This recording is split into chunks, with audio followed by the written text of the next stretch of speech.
एक महात्मा की कथा आपको सुनाऊं। श्री अवध की एक धर्मशाला में एक सज्जन आकर ठहरे।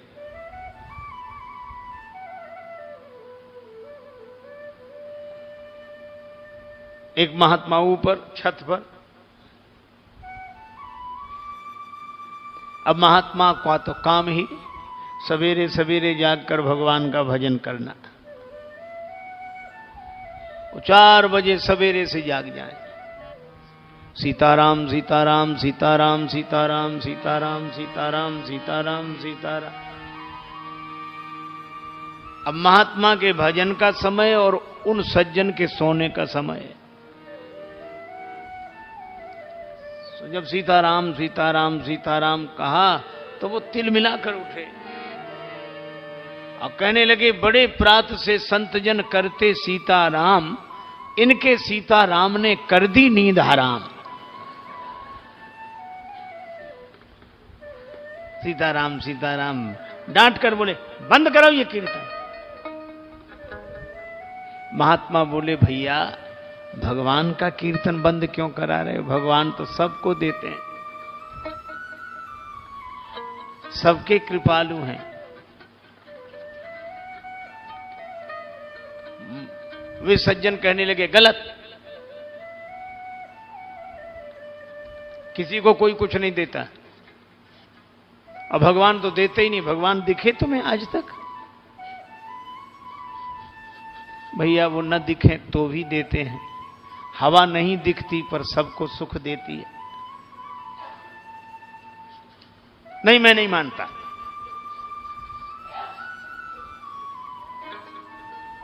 उन सज्जन ने कहा कि अगर भगवान मुझे देंगे तो मैं मान लूंगा।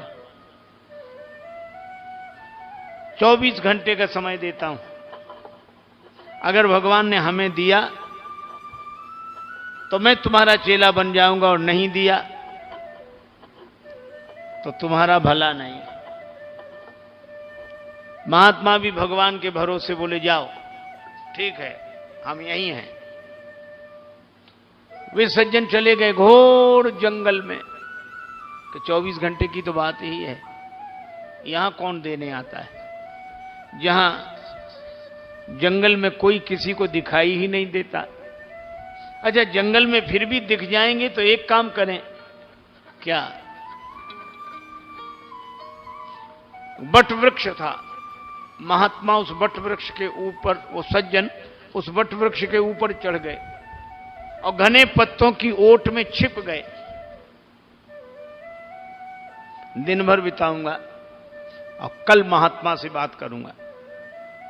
कहता है, भगवान सबको देते हैं, हमें दें तो हम जाने।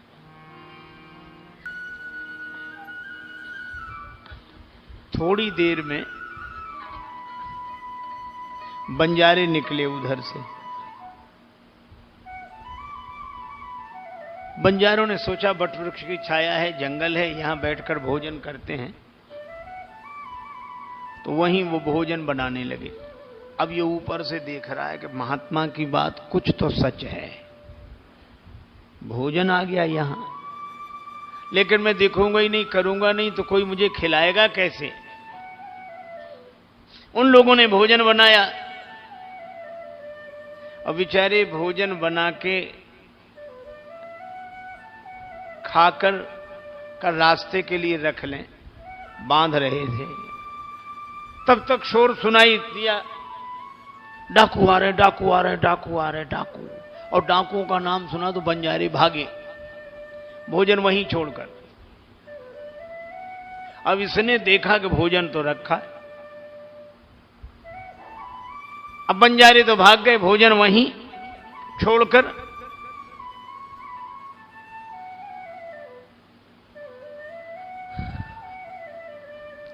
डाकुओं का सरदार पीछे पीछे, डाकू आगे आगे। एक डाकू ने कहा कि सरदार जी, बड़ा ताजा भोजन, सुस्वादु भोजन, हम लोग थके हुए हैं, सब लोग भोजन करो, आप भी भोजन करो, फिर बाद में देखा जाएगा, जो होगा सो होगा। भोजन मिला है, प्रेम से बैठकर पाते हैं। डाकुओं का सरदार बोला, धोखे में मत आना, इस घोर जंगल में भोजन कौन देकर गया?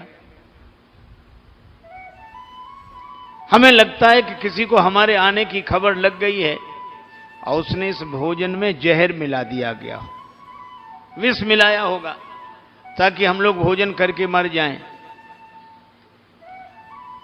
एक डाकू ने कहा कि सरदार, इस घोर जंगल में कौन आता है विष मिलाने के लिए और भोजन, विष भरा भोजन रखने के लिए? दस्यु सरदार बोला, खोजो, विष मिलाने वाला यहीं कहीं छिपा हुआ होगा। एक डाकू ने कहा, अगर वो दिख जाए हमें तब गोली मार दें उसे। अब डाकुओं ने जो इस तरह बातें की, अब ये डर के मारे कांपा, तो पत्ते हिले। एक डाकू बोला, यहां कोई है? एक ने कहा, गोली मारे। बोले, गोली नहीं, उतारो इसे।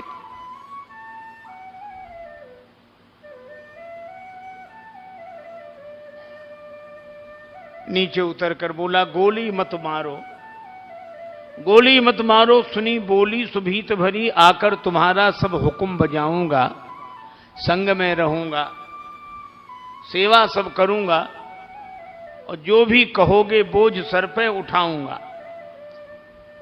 डाकुओं का सरदार बोला, ये सब बाद में करना, पहले ये भोजन कर, इसमें विष मिला है। मन में उसने सोचा, ये खाएगा तो मर जाएगा, भोजन कर। बोला, भोजन तो नहीं करूंगा, मैंने निश्चय किया है भोजन नहीं करूंगा। डाकुओं का सरदार मन में सोचने, ये नहीं करेगा हमको कराएगा, जरूर इसमें विष है। वो कहने लगा कि नीचे उतारा बात कह लो तुम खोटी खरी, पर कसम तुम्हारी मैं रोटी नहीं खाऊंगा। हाथ में ले बेंत, हाथ में ले बेंत, तब दस्यु सरदार बोला, आज तुझे रोटी मार मार के खिलाऊंगा। 2 छड़ी लगाई, कर भोजन। किया उसने, रोते रोते किया भोजन, पर उसका कुछ नहीं बिगड़ा। दस्यु सरदार ने कहा कि तुम्हारा कुछ नहीं बिगड़ा। बोले, कुछ बिगड़ेगा कैसे, इसमें कुछ है ही नहीं। फिर तुमने ऐसा निश्चय क्यों किया? का एक महात्मा ने कहा था कि भगवान सबको देते हैं, मैंने कहा मुझे देंगे तो मानूंगा।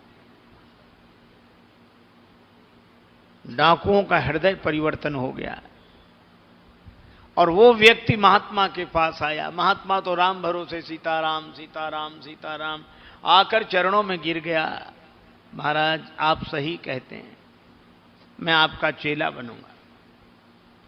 और वही सज्जन उस संत के शिष्य बनकर बड़े उच्च कोटि के महात्मा हुए, श्री मलूकदास जी महाराज।